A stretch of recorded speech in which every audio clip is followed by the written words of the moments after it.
Bueno, ¿qué tal amigos? Bienvenidos de nuevo a Leer para Viajar.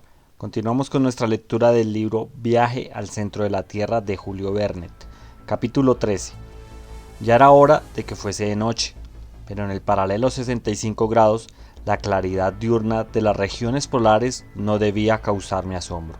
En Islandia no se pone el sol durante los meses de junio y julio. La temperatura, no obstante, había descendido. Sentía frío y sobre todo hambre. Bien haya el Bóer que abrió para recibirnos sus hospitalarias puertas. Era la mansión de un labriego, pero por lo que a la hospitalidad se refiere, no le iba en saga a ningún palacio real. A nuestra llegada vino el dueño a tendernos la mano, y sin más ceremonias nos hizo señas para que le siguiésemos. Y le seguimos, y en efecto, cada vez que acompañarle hubiera sido imposible.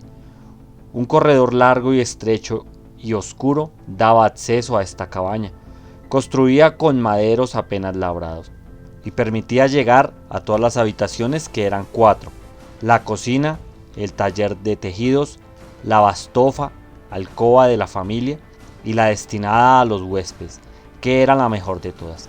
Mi tío, con cuya talla no se había contado al construir la cabaña, dio en 3 o 4 ocasiones con la cabeza contra las vigas del techo.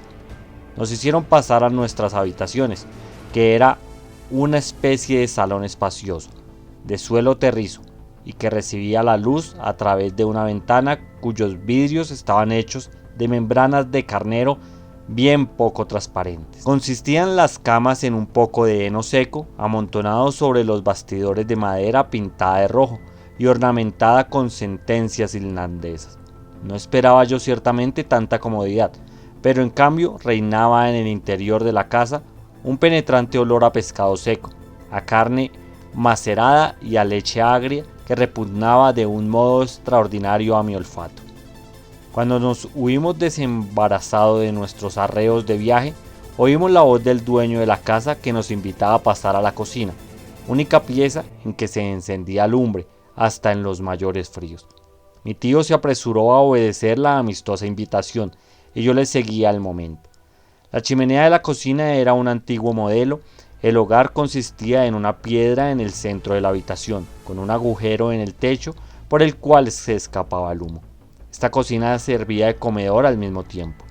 Al entrar nuestro anfitrión, como no se nos hubiese visto hasta entonces, nos saludó con la palabra Sualbertu, que significa sé felices, y nos besó en las mejillas. A continuación su esposa pronunció las mismas palabras, acompañadas de igual ceremonia, y después los dos esposos, colocándose la mano derecha sobre el corazón, se inclinaron profundamente. Me apresuró a decir que las irlandesas eran madre de 10 y 9 hijos, todos los cuales, así los grandes como los pequeños, corrían y saltaban en medio de los torbellinos del humo que llenaban la estancia. A cada instante veía salir de entre aquella niebla una cabecita rubia y un tanto melancólica.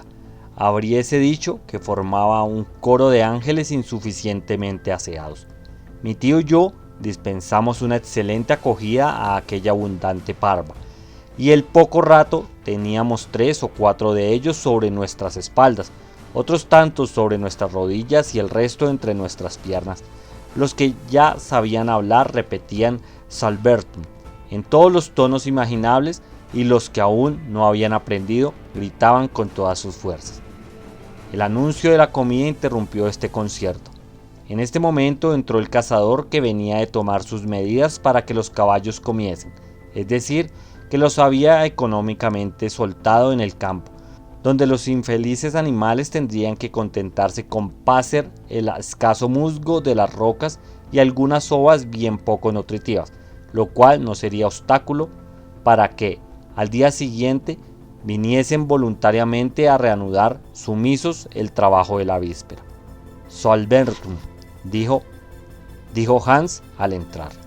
Después, tranquilamente, automáticamente, sin que ninguno de los obstáculos fuesen más acentuados que cualquiera de los demás, besó al dueño de la casa, a su esposa y a sus 10 y 9 hijos. Terminada la ceremonia, nos sentamos a la mesa en número de 24 y por consiguiente los unos sobre los otros en el verdadero sentido de la expresión, Los más favorecidos solo tenían sobre sus rodillas 2 muchachos. La llegada de la sopa hizo reinar el silencio entre la gente menuda y la taciturna característica de los islandeses. Incluso entre los muchachos recobró de nuevo su imperio. Nuestro huésped nos sirvió una sopa de líquen que no era desagradable y después una enorme porción de pescado seco nadando en mantequilla agria, que tenía lo menos 20 años y muy preferible por consiguiente a la fresca según las ideas gastronómicas de Islandia. Había además skyr, especie de leche cuajada y sazonada con jugo de hayas de enebro.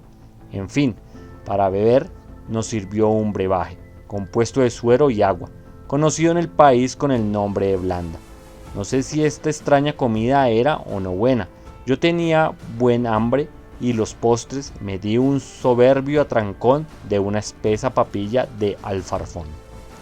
Terminada la comida, desaparecieron los niños y las personas mayores rodearon el hogar donde ardían brezos, turba, estiércol de vaca y huesos de pescado seco. Después de calentarse de este modo, los diversos grupos volvieron a sus habitaciones respectivas. La dueña de la casa se ofreció, según era costumbre, a quitarnos los pantalones y medias, pero renunciamos a tan estimable honor, dándole, sin embargo, las gracias del modo más expresivo. La mujer no insistió, y pude al fin arrojarme sobre mi cama de heno. Al día siguiente, a las 5 nos despedimos del campesino islandés, costándole gran trabajo a mi tío el hacerle aceptar una remuneración adecuada, y dio Hans la señal de partida. A 100 pasos de Gandar, el terreno empezó a cambiar de aspecto, haciéndose pantanoso y menos favorable a la marcha. Por la derecha, la serie de montañas prolongándose definitivamente y como un inmenso sistema de fortificaciones naturales cuya contraescarpa seguíamos, presentándose a menudo arroyuelos que eran preciso bandear sin mojar demasiado la impedimenta. El país iba estando cada vez más desierto. Sin embargo, aún a veces alguna sombra humana parecía huir a lo lejos.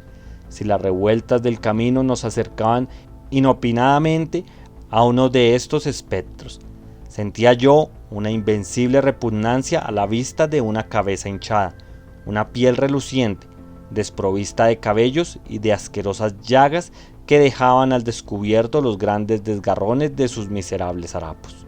La desdichada criatura, lejos de tendernos su mano desafortunada, alejábase, pero no tan deprisa que Hans no tuviera tiempo de saludarla con su habitual Salembertum. Speltex, decía después. Un leproso, repetía mi tío. Tan solo la palabra produce de por sí un efecto repulsivo. Esta horrible afección de la lepra es bastante común en Islandia. No es contagiosa, pero sí hereditaria, y por eso a estos desgraciados les está prohibido el casarse. Estas apariciones no eran las más a propósito para alegrar el paisaje cuya tristeza se hacía más profunda a cada instante. Los últimos copetes de hierba acababan de morir debajo de nuestros pies. No se veía ni un árbol, pues ni merecía tal nombre alguno abedules enanos que más parecían maleza. Aparte de algunos caballos que enredaban por las tristes llanuras, abandonados por sus amos que no los podían mantener, tampoco se veían animales. De vez en cuando cerníase un halcón entre las nubes grises y huía rápidamente hacia las regiones del sur. Yo me dejé arrastrar por la melancolía de aquella naturaleza salvaje y mis recuerdos me condujeron a mi país natal. Hubo después que cruzar algunos pequeños fiordos que carecían de importancia y por último un verdadero golfo. La marea parada a la sazón nos permitió pasarlo y llegar al caserío de Amftanes, una milla más allá.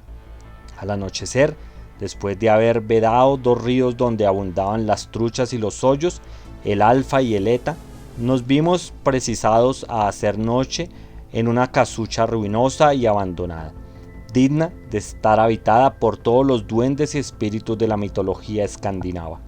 Sin duda alguna, el genio del frío había fijado en él su residencia, pues hizo de las suyas toda la noche. Durante la jornada inmediata no ocurrió ningún incidente especial. Siempre el mismo terreno pantanoso, la misma fisionomía triste, la misma uniformidad. Al llegar la noche habíamos recorrido la mitad de la distancia total y pernoctamos en el ajeno de Krosolv.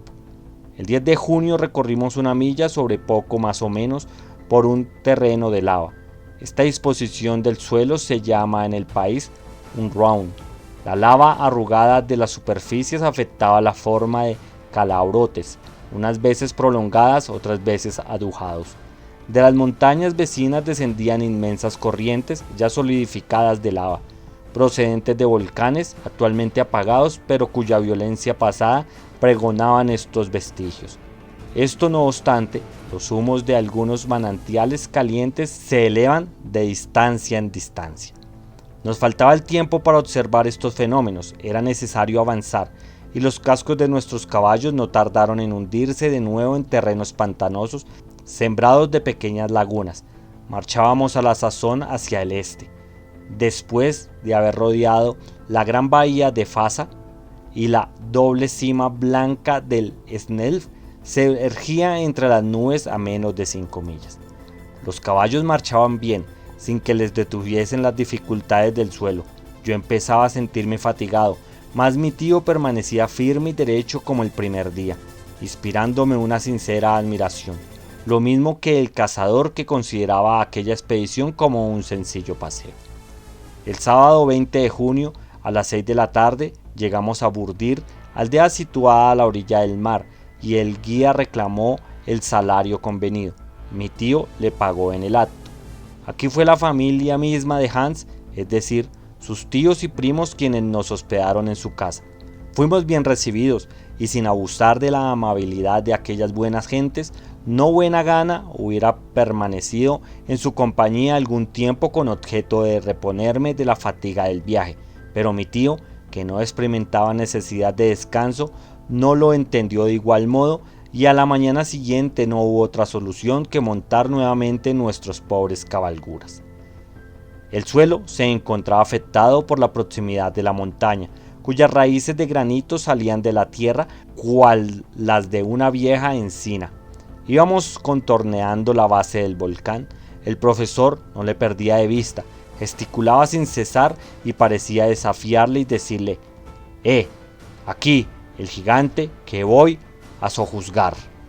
Por fin, después de 24 horas de marcha, se detuvieron espontáneamente los caballos a la puerta de la rectoría de Stapi. Bueno amigos, hasta aquí llegó este capítulo del libro Viaje al centro de la Tierra. Gracias por escucharme. Hasta la próxima.